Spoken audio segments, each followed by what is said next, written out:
Si vous voulez rencontrer l'amour, attention à vos interprétations, attention à vos préjugés. Bonjour, vous me connaissez, je suis Germain Roncary, psychopraticien, coach, et j'accompagne toutes les personnes qui sont seules et qui désirent, en tout cas, rencontrer l'amour, aller sur le chemin de la vie à deux, sortir de la solitude.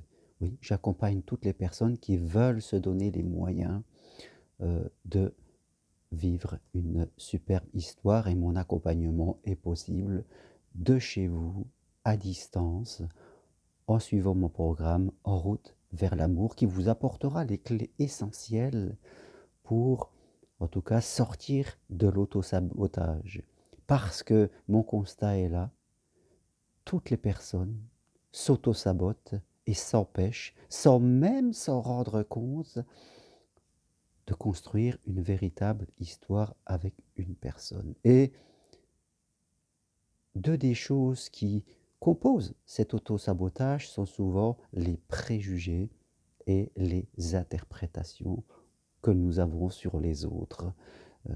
Et je rencontre très régulièrement des personnes qui rencontrent quelqu'un, que ce soit par un site internet ou que ce soit dans la vie, mais surtout sur les sites internet, et qui, lors du premier rendez-vous, reviennent et disent: «Non, j'ai pas donné suite parce que je n'avais pas le truc, je n'avais pas la flamme, je n'avais pas cette chose». Alors, on ne sait pas trop ce qu'elles attendent. Si elles pensent qu'il faut tomber amoureux, s'il faut pensent qu'il faut avoir une flamme. Je leur explique souvent que l'amour, se présente de façon différente. Et moi-même, dans mon histoire, je suis dans ma troisième histoire d'amour.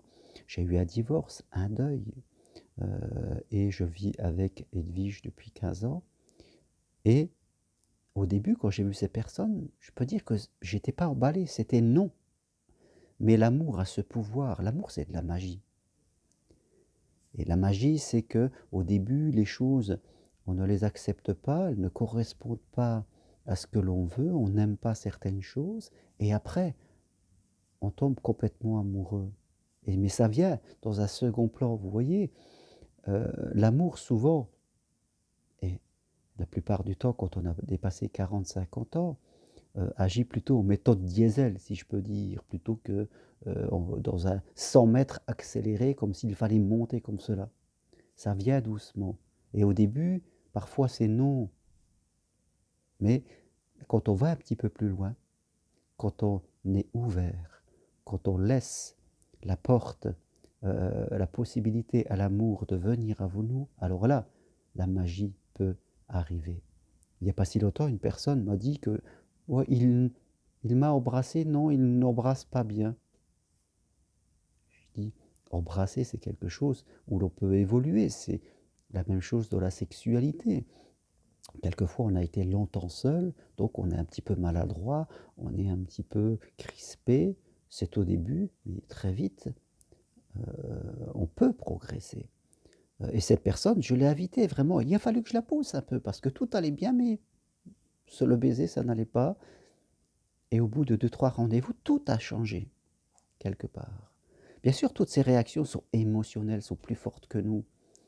Et les gens n'ont pas conscience qu'ils interprètent ou qu'ils font des préjugés sur les autres.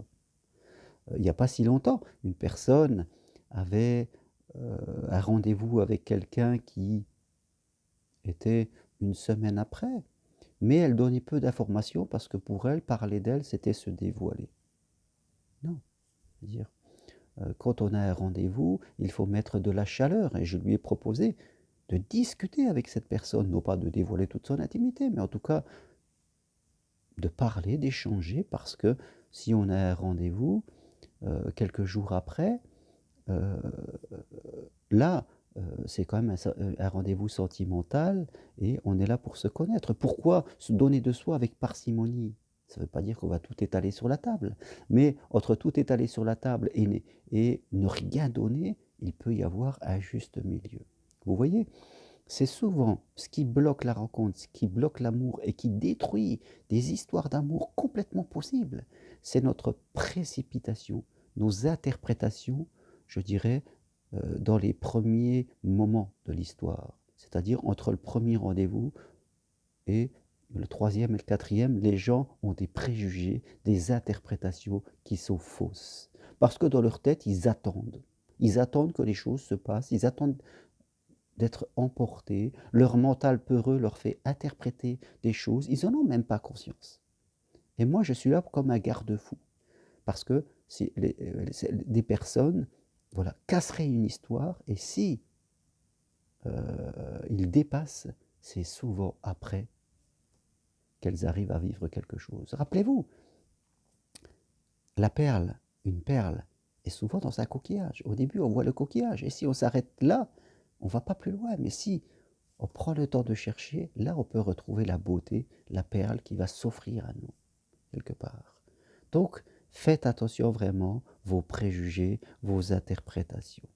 Essayez de prendre conscience de cela, de laisser du temps. Et si, en tout cas, vous n'en avez pas conscience et que vous voyez que vous passez d'échec en échec, eh bien prenez rendez-vous avec moi à distance de chez vous, par Skype, par téléphone, par WhatsApp, ou si vous êtes proche de Montpellier, venez à mon cabinet. Je me ferai un plaisir de vous accompagner et de vous permettre de ne plus auto-saboter la vie amoureuse que vous pouvez avoir. Toutes les infos sur ce que je propose sur mon site germaironcari.com. À bientôt, merci et au revoir.